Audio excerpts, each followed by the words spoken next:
If I were to share my truth with you and my trials and my tribulations, it would be a conversation of chasing money for my life, right? Just looking always for money, finding money, using money, blowing through money, buying things like house, cars, working at many different jobs and stuff like that, just very monetary related. But then we get to this place where we begin to understand that we don't understand that money is energy, but we know that money sits outside the finite principle of, say, this coin. This is a nickel. Okay? It sits outside that finite principle. In fact, what it does is it sits in this place of appreciation for us that we have to have for ultimately ourselves. And a lot of the times, the appreciation for me has come after browbeating myself for so long trying to achieve a goal. To the point that once I achieve the goal and I get to the job, or I get to move into the house or into the apartment, or like apartment then house, or I get into anything that I have been going after, the next process is, okay, how can I get back to this obsession of mine of chasing money? And I'm going to tell you right now, that's probably, this is a Chiron moment in Aries. Saturn is, I think, coming into Aries soon. So Saturn is just saying to everybody, y'all better start talking. Y'all better start doing what y'all supposed to be doing.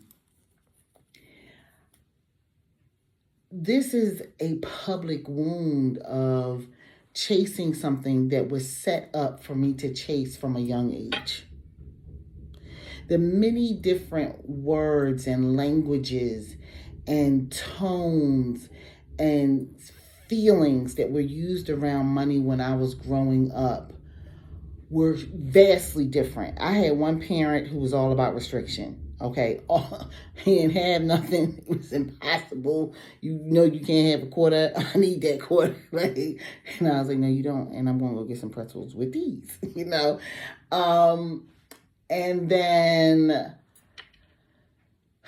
the other parent who was so expansive, like, oh yeah, we can figure it out. Carry one, carry two. Here you go, take it, do what you need. Come on, let's go get you shopping. Let's get you the best outfits. Let's get you the best bag. Let's make sure you are put together from the head to the toes, dressed to the nines for whatever event is coming up. Okay, didn't matter. Those are very polarizing points of view to be literally raised under. Okay. The only place where the more restrictive parent would give in when it came to spending the manyan, the moolah, the dinero, the money, was when it came to food. Because, honey, he a whole cancer, and, they gonna eat, baby. They gonna eat some good food. But likewise, he got into this strange thing of punishing me with food. So I have these issues wrapped up around money, and by extension, things that can be bought with money between the two of them. And what happens is, for a long time, the energy with my dad just sits on me. I swear to God, like a tropical storm that ain't going nowhere. It's going to keep coming down. Might get a little bit of a break, then it's back, right? And then my mother's gust of wind, or her energy that flows that water right out of the way and gets you back to kind of like the dry ground. Like, how, like, if you live in the South and it's really hot down there. Downpour looks like it is killing everything around you, and then you go outside when it's done, and the water's just going. It's just been absorbed. That it's like, it's very transformational like that. Like, that's how my mother is. Like, she comes and she clears energy and gets you what you want, what you needed. And more importantly, she did not dismiss me or my brother, but she understood that we needed these things. Our needs were very different. She had a typical son and I'm her typical daughter, right? But it left a wound in me that is so real, and publicly it's not something that I wish to really talk about, but this is a message for people who are going through this. Because this has spiraled into, I have another video back where I'm talking about, I think it's spender's guilt. That's like my personal tropical storm. Like, if I'm getting ready to buy myself something, I sit and think on it for a long time, like that tropical storm that comes into town that I mentioned earlier. And then eventually I just get a clearing. My mother's energy comes flying in. You need this. And so I take care of it. But how do I get to this place of going in to these dark spaces? Because it can be triggered by darn near anything. But it generally is around the topic of resources. And when I say that, it's around the topic of money. And it's around the topic of, I'll literally say food. I'll say food. Not that I'm a person, clearly, that misses food. But I can get worried about having more than enough for everyone if I'm having a party, right? I mean, like, this is so ridiculous what I'm getting ready to say. When I was a teenager, my mother and father, these two polarizing energies now, like real polarizing, okay? They would have gatherings or little parties, right? And invite family over. And my mother, being the very expansive and just, I want to do it the best, like big time, right? Her energy was, we're going to be cooking for days and we're going to be serving these people up. And I'd be like standing there in the corner going, who's getting here first, right? Because there were family members and people. I have seen this, okay, in my teens all the way into my 30s, okay, where people will line up, arrive early. You hear a little hum of conversation for my mother's cooking, okay? I've inherited her gift. And so fortunately, when people actually do taste my food, they're like, whoa, girl, you can actually cook. I know. But like my Scorpio moon self, not many people really know that. I keep everything to myself, right? Whereas she is the Leo moon, and my girl gonna get out there and let you know, okay? Try my spaghetti and meatballs. They are freshly made. I did and she's just so proud, right? And I'm proud of my dish too, but kind of quiet in the background, like, I hope everybody likes it. Like, we're just so different in that way, right? So anyway,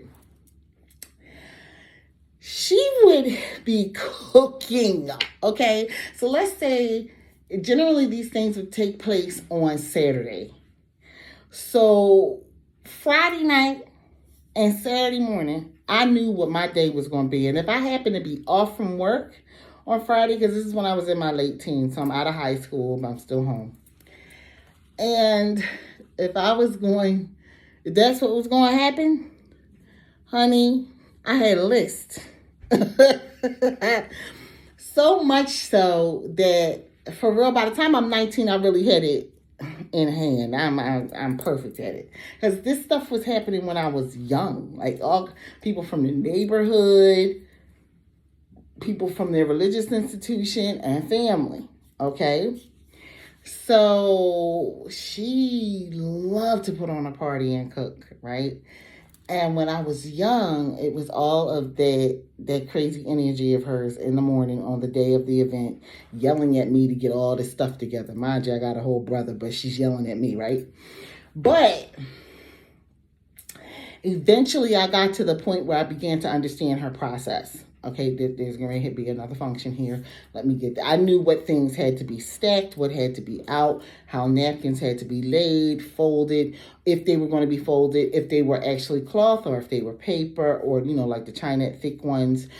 Stuff like that. Like they were, she had a very specific way. And then I would go and move into the kitchen. I would get out all measuring forks, cover them in towels, just for air or whatever, anything. We never had animals or anything like that, but just for, whatever, I would cover them.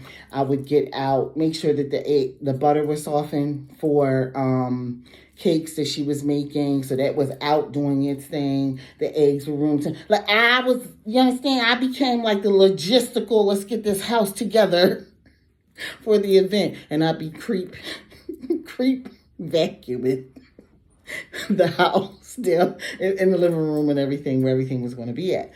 And of course, making sure the bathroom, just doing everything.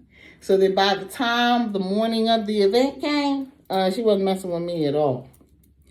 Right? So I'm there at this point at 19 when the family's coming. And she bought an insane amount of shrimp. I will never forget this because there were so many things that had shrimp in it. Shrimp wrapped in bacon with the I forget what those sticks are with the little colors at the top, the ribbon at the top. She would make a shrimp crab salad. And if she decided to fry some, for the most part, I think those were ours, because she kind of didn't do a fried thing all the time. Most times she kind of do salads and all that kind of stuff. And then it was, all the other foods, the chicken that's fried, everything. Okay, and I'm standing in the corner looking at her like, who's coming first? Because when they get there, this is now my restriction, this tropical storm that I'm enacting as I'm starting to get older. I don't know, right? But I can look back on it now and go, this is a deep major wound, because this has been going on for a minute, where I'm noticing who gets there. If they got there first, they got all the hors d'oeuvres I put out. All of them. And it's not that I don't want to share, but why couldn't you kind of come around the same time everybody else coming? Why you here a whole 45 minutes to almost an hour ahead of everybody eating this food? That stuff ticked me off. But now I can look back on it and go, oh, that was my father. And I was actually speaking. And he was probably rolling by going, yep, right? When I say rolling by, my father's in a wheelchair. He's been in one for years. But I was the one saying it, like, Ma, we have more than enough here for me to serve. And yes, this is the speech I would get, right? So I knew, like, you treading in very thin waters here, and she gonna push you off a cliff emotionally and mentally today.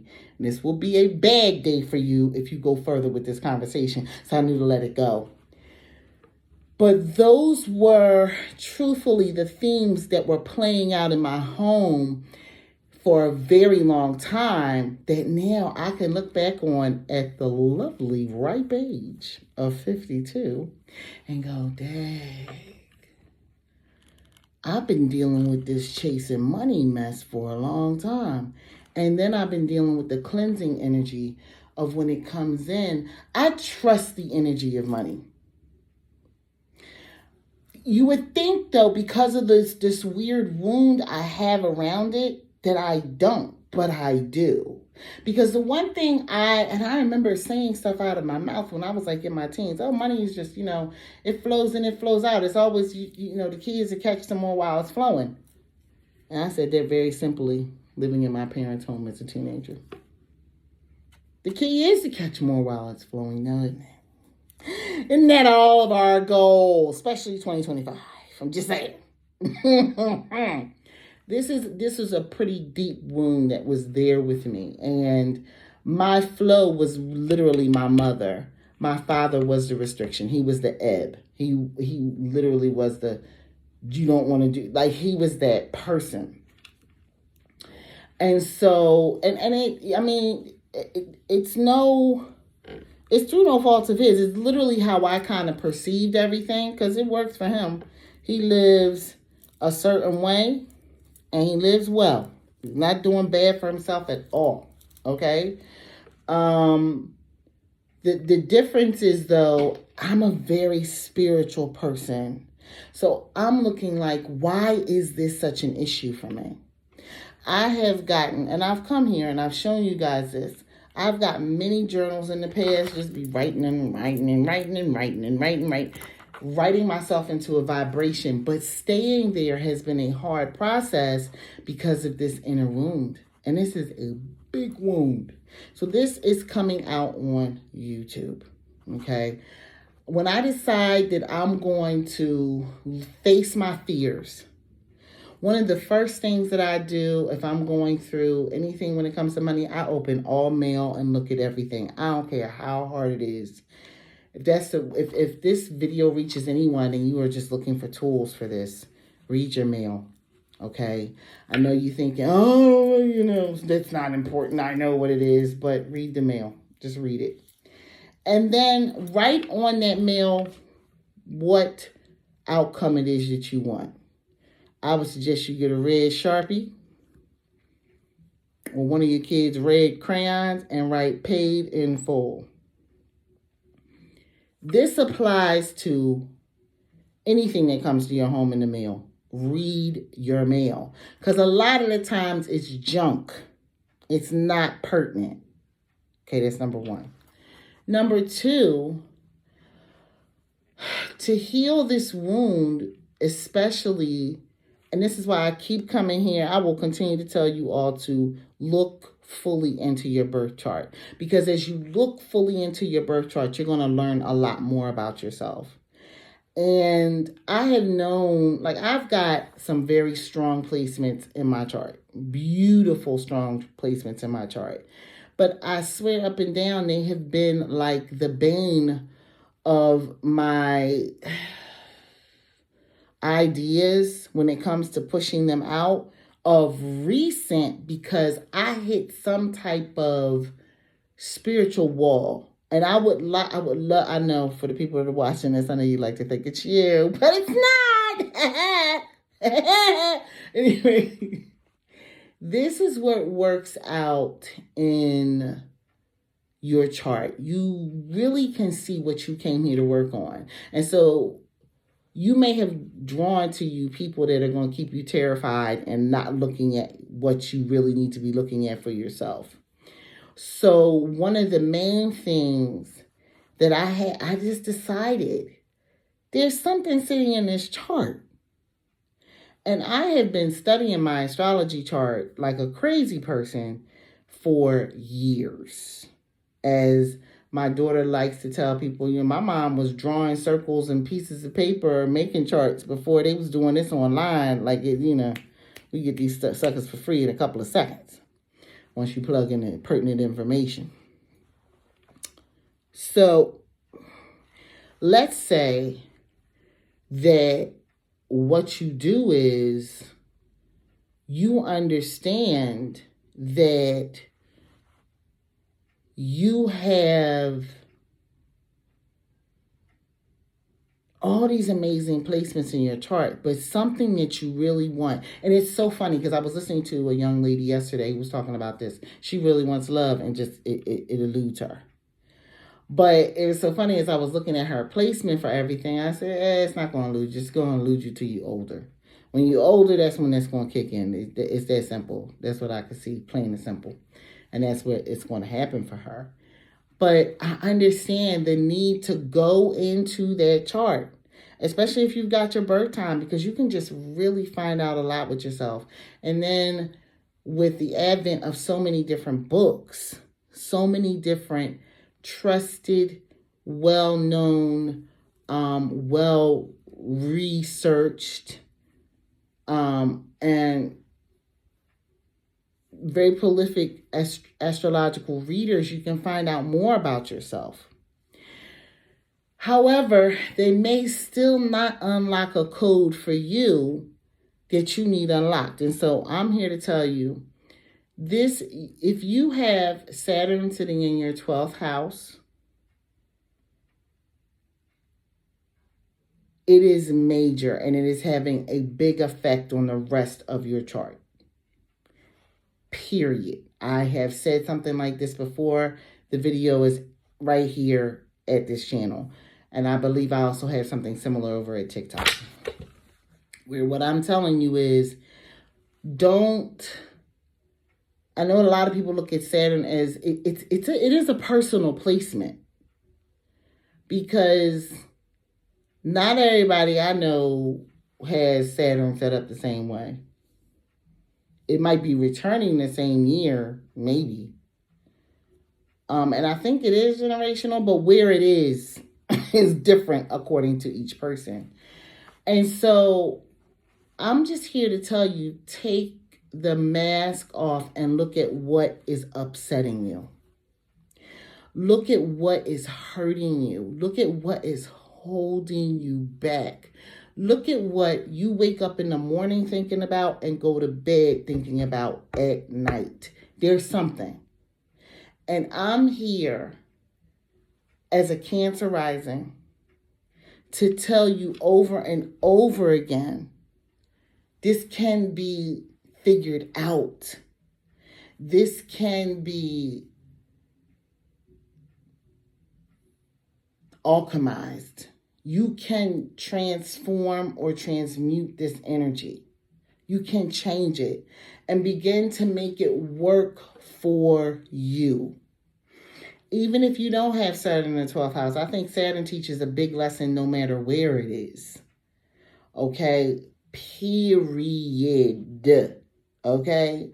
Saturn is about consistency, but the consistent message is different for every single person.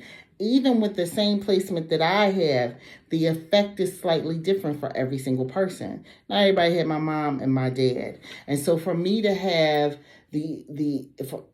for them to have the impact on my life, and you know, parents don't come with rule books, you know, so this is no blame game going on here. Okay. They do the best with what they have. And I know what my parents came from, so I'm okay. Okay? And so I look at it kind of like, I'm doing good. Doing good.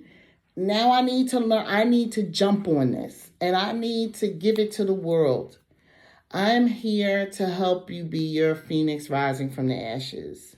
Seriously, to start working on it, because there's something in your life. It may not have anything to do with your astrological chart. And you may not be chasing it at that level from looking at it in your chart.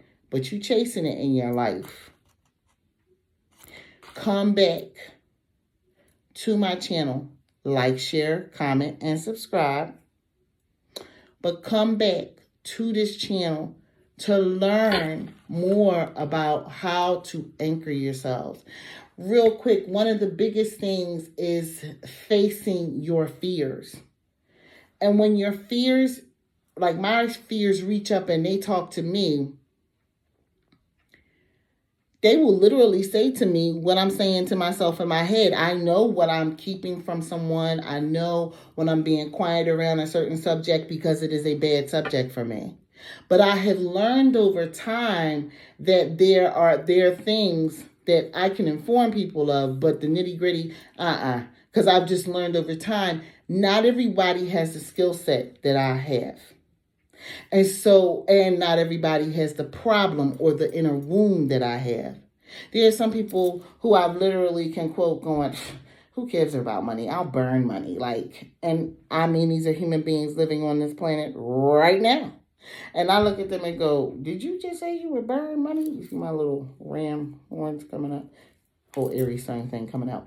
Did you just say you would burn money? Like, I'm saying, like, what type of parallel universe am I in where money is so important to me and it's so unimportant to you? You talking about burning it. And we are not talking about in no ancestor money situation. This is just, I could care less. That type of thing. Right? And people can have that attitude about it. And quite frankly, because they're so detached, it seems to just flow to them. Whereas my attachment style to it, that tropical storm over everything, until I just let it go and then let the energy flow in, that is more like my mother's, right? Which is detachment. It is the exact repulsion of detachment. Panicking over the money. Panicking over the cash. You have no idea. And I'm going to share them here. We're going to talk about the many different things I've learned over time that actually do help. We're going to also talk about the many different things that I have tried. And I can calm you, go, please back out. This is a cul-de-sac and it ain't going nowhere. Turn around, go back to where you came from. I am here. I'm going to be sharing even more because, again, that Cancer rising moon that rules my life has pushed me even further yet again. But it looks like it was Saturn behind the whole time, like behind the scenes going, yeah, finally you here. Right? All I'm going to tell you is you need to look into your astrological chart. I am telling you this because you need your birth time. If you don't have your birth time, you can sit down, look at the date, and figure out, like somebody in your family might know what time you were born, right? Around the time. And then you can kind of start looking at the rising signs for that day, where they were and all that kind of stuff, according to your longitude and latitude, and then go from there. All I'm saying to you is you owe it to all humanity, owes it to themselves to look into this chart. We came here with it, and the bodies in the heavens are real. They're real, and they have an impact on our lives. Since they have an impact on our lives, let's make that impact count for something. This is your lovely Cancer rising astrology spiritualist GENX Manifestation Guru. Over and out. I'll be back. I'll see you guys soon. Peace.